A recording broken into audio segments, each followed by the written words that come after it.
I was approached by a friend to come build this technology for Tesla. I saw what they were doing and I'm like, I am confident with the research I've seen that I can beat that. And then one day I was just like, you know what, I'm gonna go buy a car, I'm gonna throw some cameras in it, throw some computers in it, we're just gonna make this work. Done.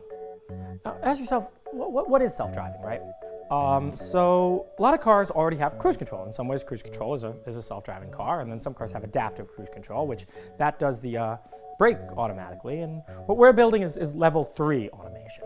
Level 3 automation, 99% of the time, you have to do absolutely nothing except watch the car drive. And level 4 automation is, of course, when cars can drive with no people in them at all.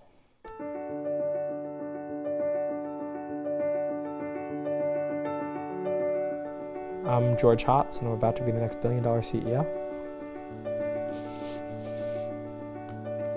I don't know what else you want. George Hotz came onto the scene as a 17-year-old hacking phenomenon. He was the first person to break open the iPhone and the first person to hack Sony's PlayStation. He spent a few years working odd jobs around Silicon Valley and competing in security competitions. Now, after 2 years in virtual hiding, he's come out to show the world what might be his greatest invention yet. You can doubt, and you should doubt. I doubt everyone who says everything, but once I see it, you can't doubt anymore, right?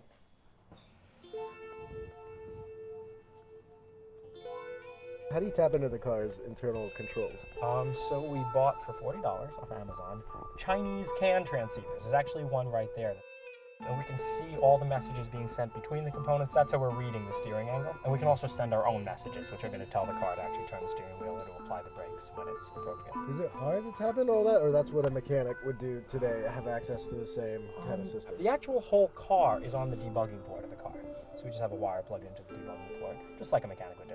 It just seems crazy to me that you can, I mean, not anyone could do it, you obviously know what you're doing, but that you can kind of just plug into the car and then start getting all the feeds from the steering wheel, the pedals, the turn signal. Modern cars are very electronic and computers, and you ask, like, I mean, I know a bit about cars, but I'm not like a real car guy, but I'm a computer guy. Cars are computers.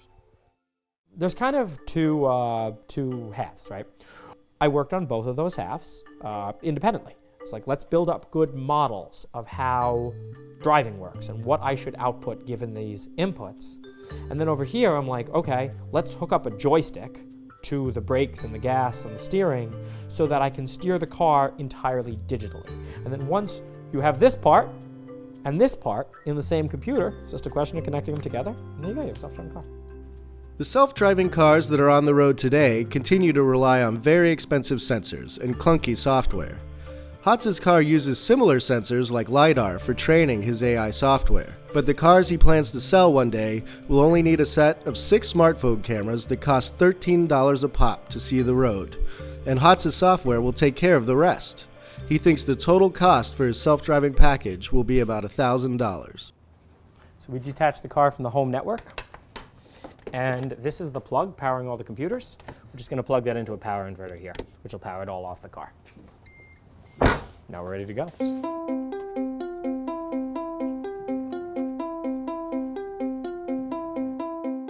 How do you teach a car to drive? Some people might think that what you do is you give it all these rules about driving. You tell it all these, well, you know, if there's a car a little bit over there, you should give it a little bit of space. And, you know, if there's and there's all these like very rigid rules, like you should stay in the exact center of the lane. But this isn't how humans drive. This might be how humans think they drive, but it isn't how they actually drive. So how do humans learn to drive? Well, they watch other people drive. And then they try it and they get better. And that's exactly what we're doing here. So right now we're just in the watching phase. We have not told this car anything about driving. We've shown it 10 hours of human driving footage, and we're like, here is what the human did. Behave like that human as much as you can, right? And you get all this intuition that you'd never get in a rule-based system. This is round 3, 10 hours of the car learning to drive. Does it drive like a person that's been driving for 10 hours, or is it better than that? It's driving like a person that's been driving for 10 hours, which you'd be surprised, there's a lot between that 5 and 10 mark. So the car is now, it's totally driving by itself. The car is completely driving by itself.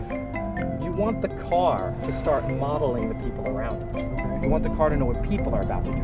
The point is to drive naturally like a human, not like some engineer's idea of safety in a boardroom.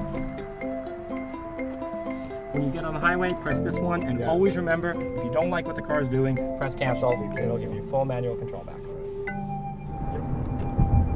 Go ahead. Here goes nothing, man. Press it. Good? Yeah, good. Let go. Jesus. That is amazing, man. It is hard to commit yourself that this is going to work. I know. He's very safe following distance to the car in front of you. This is driving, man. I gotta be honest. I mean, I didn't think it was gonna be that good. When I drive with you, usually it's just really hard for me to tell. For you to tell how much the computer is doing. Exactly why I wanted to let you drive. That is crazy. Hotz still has a ton of work ahead of him to prove that this technology can work. But spend an afternoon with him, and you can't help get the feeling he's on to something fantastic, and that this may be a huge breakthrough, not only in self-driving cars, but also for artificial intelligence technology. I think that a lot of companies today are just, they're just doing a really poor job. And I might be way off base. There might turn out to be a reason why everyone does what they do. Sometimes I've seen that, but sometimes I've seen it just took a new set of eyes to come in and be like, hey, wait a second, we can do everything better. And really what it's all about too is it's about having fun. It's not about, I'm never gonna say that we're changing the world. I mean, we are, but that's not that rhetoric has been hijacked. What this is about is actually building really cool things that we want in the world.